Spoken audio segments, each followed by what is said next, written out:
saying about how it saved your marriage. Well, it saved our career and first, and then it saved our marriage. Basically, we are a singing group, and the other old-time open-back banjos that Linda had.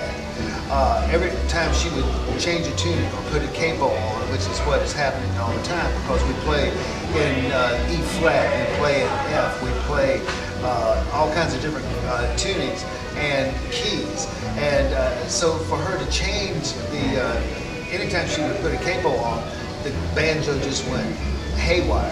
And this banjo she has now is stabilized, and she spends, I don't know, half as much time tuning, or even more than that. I mean, it's just like she hardly tunes at all now. She can put the capo on there, go to a tuning, and we're back at the next song, as opposed to having to wait so long. So we don't have to hear as many of Robin's bad jokes. Well, I don't have bad jokes. My jokes are just, they're just spontaneous looks at life. That's what they are. No, but he's right. It's a great banjo, in that it's very stable. And old-time banjos are kind of not stable. You know, they tend to float, and they have a wooden tone, a wooden dowel that comes through the back. And I play in, you know, the course of a set, I could play in 3 or 4 different tunings, and then different capo positions where you're just even, you know, you're moving just a little 5th string capo. It can throw some tuning out of whack on a banjo.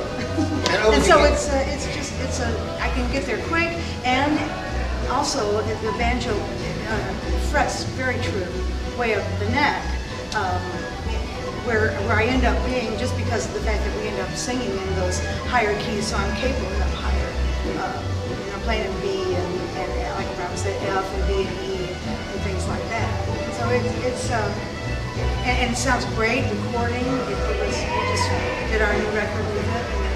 That's great. Do you want to tell us about this? It worked really, really well in the studio, which is, you know, another thing. Yeah, this is our new record. Our new record.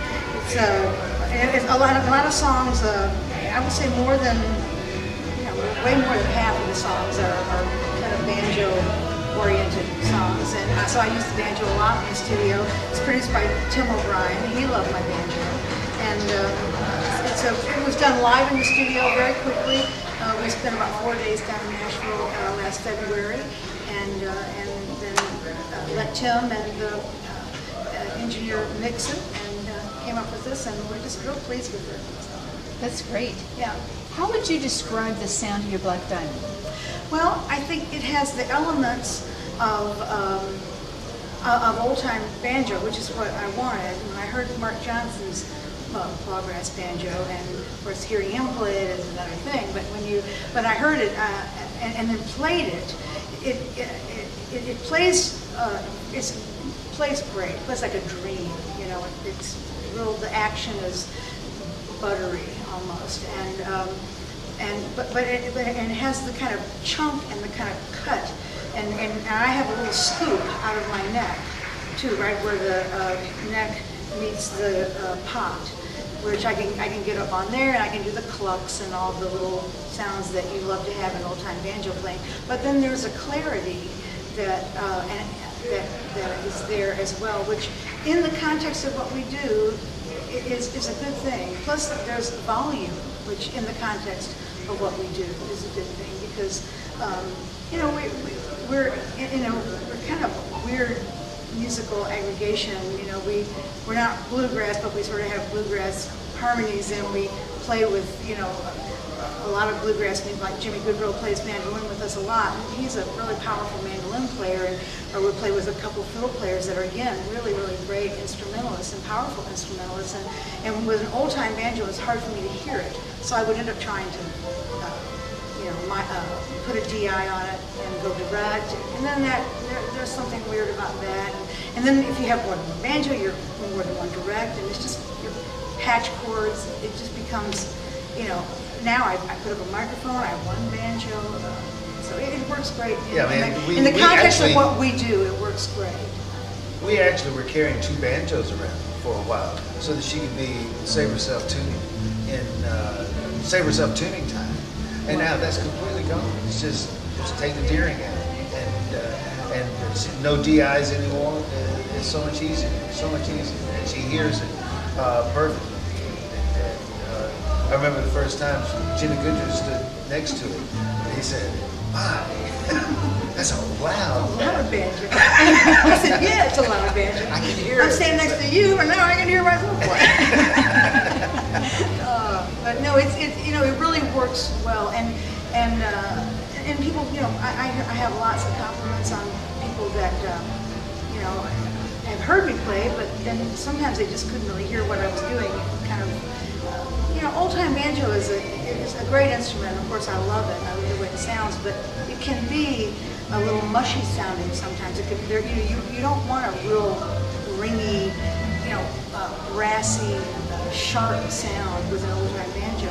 And I think I get the essence of what what an old-time banjo player hears and what they want to hear, and yet I have the clarity and the volume and all the sort of the modern innovations of a bluegrass banjo, which is just like, again, a more stable instrument. So, it saved our career. At least. All this fret and worry on how to approach Janet Deering. Scared.